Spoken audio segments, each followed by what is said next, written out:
आपत्ति या संकट तो जीवन में आएगी ही। उसका मुकाबला करना चाहिए, उसके ऊपर कमांड नियंत्रण लेना चाहिए। डस, ये ग्रीक शब्द है। डस का मतलब बैड, खराब चीज। और स्टार मतलब नक्षत्र। तो डिजास्टर ये शब्द बना। जो नौहा के नौका की कहानी है एक, यूरोप में, उससे ये शब्द बना। भारत में भी मत्स्य पुराण में जो कहानियां है, मत्स्य अवतार की दंत कथा है, उसमें भी आपत्तियों का वर्णन है। अलग अलग संस्कृतियों में आपत्तियां और उनका मुकाबला करने का वर्णन है। मेसोपोटामिया हो, बेबीलोन हो, बहुत सारी 120 संस्कृतियों में इसके अलग अलग कथाएं और वर्णन मिलते हैं। वर्तमान भारत में अगर देखिए तो कुल क्षेत्र जो है, क्षेत्रफल जो है भारत का, उसमें से 56.6% भूभाग जो है उसमें भूकंप प्रवण की संभावना है। साथ ही साथ जो 75% भू क्षेत्र है उसमें समुन्दर किनारा है 5,700 किलोमीटर का, उसमें सुनामी या बवंडर की प्रवणता है। 68% जो जहाँ पे खेती होती है वहां पे भी कभी ना कभी अकाल होने की संभावना है। 15% जो क्षेत्र है वहां पे भूस्खलन होने की संभावना है, जैसे कि हिमाचल का क्षेत्र है, नीलगिरी का क्षेत्र है, पूर्वोत्तर क्षेत्र है, यहाँ पे ये सब संभावना है। और 12% क्षेत्र ऐसा है कि जहाँ पे बाढ़ की संभावना है। तो आपत्तियां तो भारत में कभी भी आ सकती है। जब आपत्ति आती है तो हानि होती है, आर्थिक हानि होती है। आर्थिक हानि में खर्चा होता है, कर्जा होता है, सभी संसाधन नष्ट हो जाते हैं, अपना काफी आर्थिक विनाश हो जाता है। साथ ही साथ वैद्यकीय हानि भी होती है, जैसे कुछ मृत्यु भी हो जाते हैं, दुर्गंध प्रसारित होती है, कीटाणु विषाणु फैलते हैं, व्याधियां बढ़ती है, लोग जख्मी हो जाते हैं, उनकी मानसिक भावनिक स्थिति ट्रॉमा में, आघात में पहुंच जाती है। प्रशासकीय आपत्ति भी या उसके परिणाम भी होते हैं, सभी यंत्रणाएं खत्म हो जाती है, यातायात की संवाद की यंत्रणाएं खत्म हो जाती है, अतिरिक्त तनाव निर्माण होता है, सुविधाएं नहीं बनती, पर्यावरण और अन्य क्षेत्र में भी नुकसान होता है। इसमें बहुत सारी चीजें घटती है। तो आपत्तियों के दुष्परिणाम बहुत है। कौशिक पद्धति में प्राचीन समय में आपत्तियों का वर्णन किया है, जैसे अतिवृष्टि है या अनावृष्टि है या टोल धाड़ है या चूहों की समस्या है या पंछियों द्वारा निर्मित समस्या है या आपस में लड़ाई है या शत्रु के आक्रमण है। ये प्राचीन कौशिक पद्धति की समस्याओं का वर्णन है। चाणक्य ने भी इसका वर्णन किया है, अलग अलग आपत्तियों का। तो आपत्तियां ऐसे परंपरागत ज्ञान की धारणा थी, जैसे सत्ययुग है, फिर त्रेता, द्वापर और कलयुग। इसमें धीरे धीरे क्या होता है कि सात्विकता कम होती है और राजसिकता बढ़ती है, तामसिकता बढ़ती है। तो ये तामसिक वृत्तियां जैसे बढ़ती है, उसके साथ साथ ही भोग के कारण, मूल कारण, ये आपत्तियां बढ़ती है। ऐसा एक प्राचीन दृष्टिकोण रहा है। अब ये जो आपत्तियां या संकट आते हैं, ये तीन प्रकार के हैं। एक तो है नैसर्गिक, एक है मानव निर्मित, और तीसरे है व्यक्तिगत। नैसर्गिक संकटों में जैसे भूकंप है, ज्वालामुखी है, भूस्खलन है, हिमाचल में कुछ घटता है, तो ये सब पृथ्वी जन्य है। दूसरा है खगोलीय, जिसमें उष्माघात है या दूसरा कोई ग्रह टकराने की संभावना रहती है, ये खगोलीय आपत्ति है।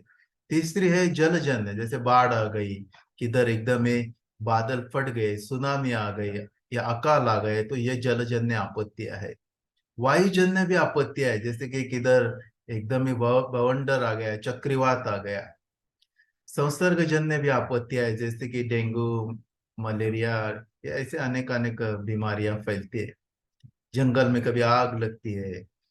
प्राणियों द्वारा भी आपत्तियां, कभी सर्पदंश, नाग सर्प बिच्छू इनके ये काटते हैं, कभी प्राणी हमला करते हैं। ये सभी तरह की आपत्तियां नैसर्गिक है। दूसरे प्रकार की आपत्तियां है मानव निर्मित, जो कि जाने में हो या अनजाने में हो। जैसे कोई युद्ध करे, महायुद्ध करे, तो बहुत संहार होता है। दहशतगर्द भी लोग होते हैं, गुंडे लोग होते हैं, आतंकवादी होते हैं, माफिया होते हैं। कभी कभी डकैत चोरी भी होती है। कभी आग लगती है, कभी बिजली गिरती है, स्फोट होते हैं, सिलेंडर के भी स्फोट हो जाते हैं।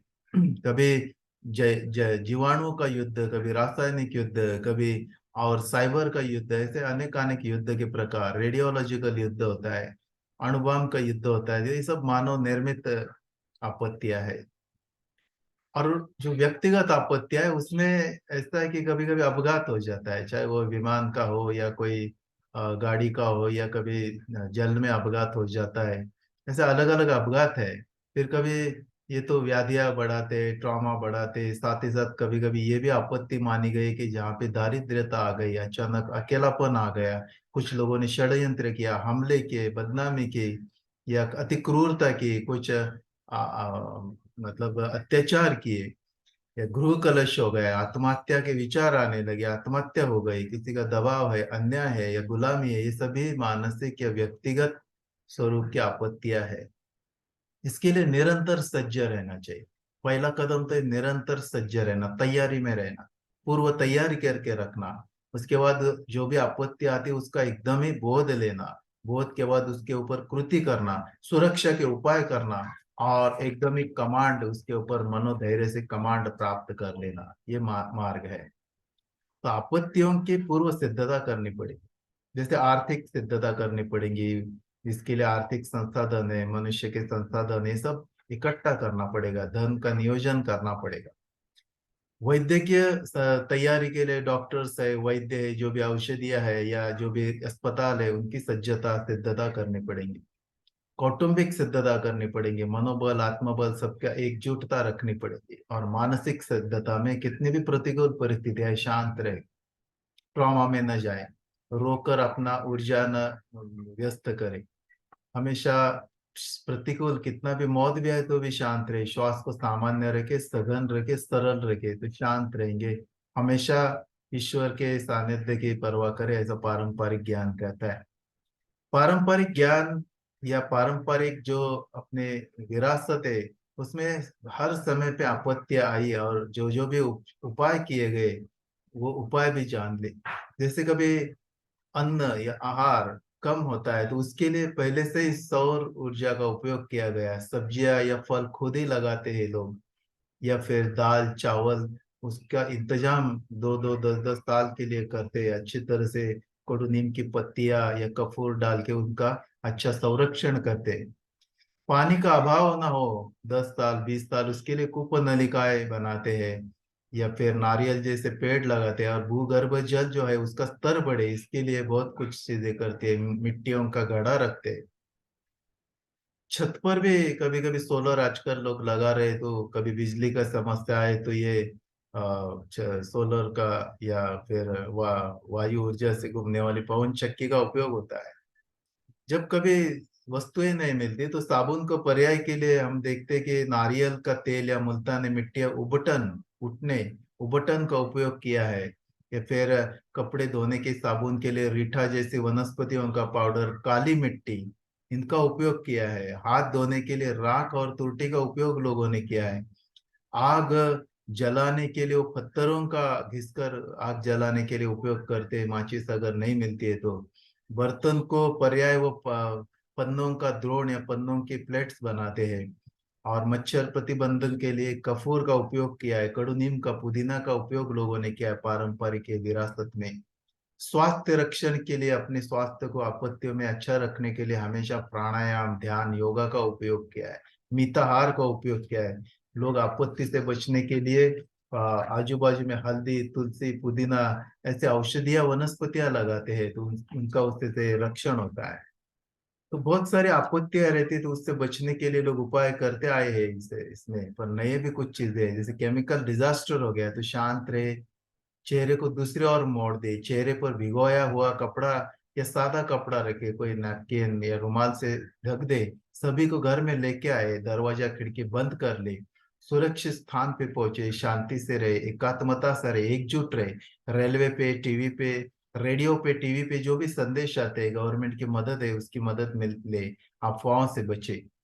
सभी को आपत्तियों का एक जागर करे, सभी में उसकी जानकारियां पहुंचाए, तो सब लोग सजग रहते हैं। आपका जो भी परिवार है, मित्र है, सहजन है, स्वजन है, उनके और जागरूकता फैलाए। कभी कभी बायोलॉजिकल आपत्ति भी आती है, जैसे कोविड का हमने अनुभव लिया है। तो उस टाइम पे कपड़े साफ पहनना, हाथ बारंबार धोना, शरीर को साफ रखना, खुले हुए पदार्थ नहीं खाना है, मिताहार खाना है, पौष्टिक आहार, फल फूल ताजी सब्जियां खानी, 2 घंटे से पुराना अन्न नहीं खाना है, और चूहों से बचे, कपूर को जला के हवा वातावरण को शुद्ध रखे, हल्का व्यायाम योग प्राणायाम करे, तंदुरुस्त रहे, भक्ति प्रार्थना और शुभ चिंतन से अपने आप को पवित्र रखना है। ऐसे सारे बहुत सारे उपाय किए किए गए। आग अगर लगती है तो अग्निशमन का उपयोग करें, उसका प्रशिक्षण भी कुछ लोग प्राप्त करते हैं। हमले की सज्जता, अपने ऊपर हमला होता है तो उसके लिए भी सावधान रहे, आत्म संरक्षण का प्रतिकार करने का संरक्षण ले, कुछ उपयुक्त वस्तुओं का संग्रह करें ताकि आप खुद का संरक्षण कर सके। आवश्यक सभी तरह के संपर्क, जैसे पुलिस है, आपत्ति व्यवस्थापन है, जो भी अग्निशमन है, डॉक्टर्स है, हेल्पलाइन, इनके नंबर साथ में रखे, उनको संपर्क में रहे, नेटवर्क में रखे। कभी हो सकता है भूकंप भी आए तो धन मौल्यवान कागज पत्र उनको ठीक सुरक्षित रखे, घर से बाहर सुरक्षित स्थान पे एकदम गति से पहुंचे, अपने सभी साथियों को प्राणियों को भी सुरक्षित निकाले। कभी अर्थ संकट आता है तो उधार देना बंद करे, खर्चे बंद करे, एकदम जीरो बजट शाश्वत जीवन में जिए, समय की बर्बादी ना करे, मेहनत करे, आत्मनिर्भर जीवन का नियोजन करे, सोना साथ में रहे, और राष्ट्रीयकृत बैंकों में कैश अपने रखे, सुरक्षित जगह पे रखे, खेती व जंगल आधारित जीवन शैली का भी उपयोग ले, एक साथ रहे, एकदम ह्यूमन कैपिटल। और जो भी वैश्विक संपत्ति, सूरज की किरणें, हवा, पानी, इनका उपयोग करे, जो कि मुफ्त में है, कम से कम वस्तुओं से रहे, जैसे हम लोग सन्यासी जैसे रहे। डेटा को सुरक्षित रखे, अपने pen drive, xerox copy, emails पे डेटा डाल के रखे। कभी हो सकता है जल प्रलय भी आए तो पारंपरिक जो ज्ञान है, जो अनुभव है, ये बताते कि रस्सी, टायर ट्यूब, लाइफ जैकेट, लकड़ी की फली, उपयुक्त दूर ध्वनि, ये सब साथ में रखना चाहिए, औषधि साथ में रखनी चाहिए, ड्राई फ्रूट साथ में रखने चाहिए, तो जल जल प्रलय से बचने के बहुत ही अच्छा उपाय हो सकता है।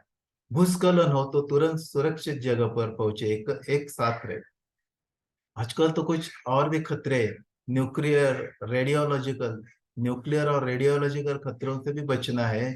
तो अभी समकालीन इतिहास में कुछ संदर्भ बने, जैसे घर में ही रहे, अगर ऐसा कुछ खतरा बनता है तो दरवाजे खिड़कियां बंद कर ले, टीवी रेडियो द्वारा सूचनाओं का पालन करे, अफवाहों से दूर रहे, चेहरे को शरीर को ढक दे, अगर बाहर से आ रहे तो नहाए और नए कपड़े पहने, और अन्न को भी पानी को भी कवर करके रखे, और बाहर के पानी को, बाहर के आहार को इस्तेमाल न करें। देखो, आपत्तियां में सहाय होता है, शासन का सहाय होता है, साथ ही साथ आपका आर्थिक जो नियोजन है उसके लिए शासन, जो भी धनिक व्यक्ति आपको मदद दे सकते हैं, धर्मादायी संस्थाएं, उनकी मदद मिलती है आर्थिक। शारीरिक के लिए वैद्य है, शासन है, स्वयंसेवक संस्था है, देश विदेश से शारीरिक समस्याओं का इलाज या आधार मिलता है। मानसिक स्वास्थ्य के लिए परिवार है, मित्र है, जो काउंसलर है, मानव उपचार तज्ञ है, या आत्म सिद्धता रखनी है।